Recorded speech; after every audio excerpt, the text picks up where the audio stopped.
जय जगन्नाथ बंधु शुभ सकाळ। आज मु आपण मानंकु इतिहास पृष्ठारु किछि कहिबी।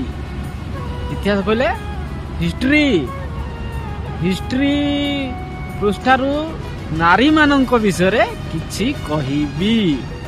आपण माने देखिले रानी लक्ष्मी बाई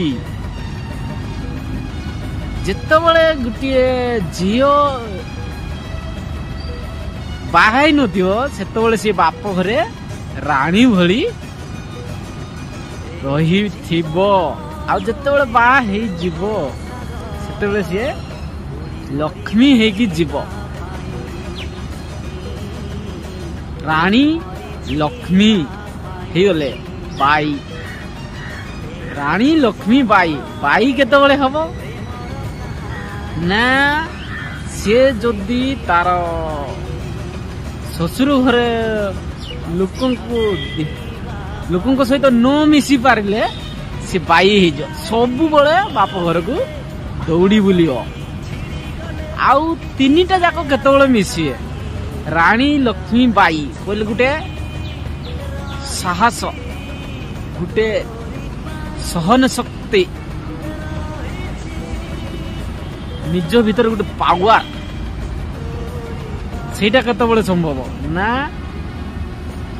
बाप घरे आ ससुर घरे उभय प्रति स्नेह ममता भल पाइबा देले जाई तीनटा जाक एकाठी हेबो। कोटा कोटा रानी लक्ष्मी बाई नले तीन स्टेप रे अलग अलग हे जो पूरा बुझी पाले ना। परिशेष रे कहिबी जो माने बापा माँ हेचंदी जदि आपणकर झीओ अछि घरे ताकू एतिकी शिक्षा दियो जे आम घरे जेमती चलुथुलु तार ससुर घरे सेमिति चलिबु। काहे कि ना एई घर तोर पई कुणियार घर तते दिने ना दिने बाहलिया को पड़ियो तार ससुर घर को ताकू एमिति शिक्षा दियो जे से साम्राज्य गठन करियो। काहे कि ना तार माँ भी दिने से गाँव नथिला से अन्य गाँव आसिकी से गाँव परिचय पाइले बुझिले तो।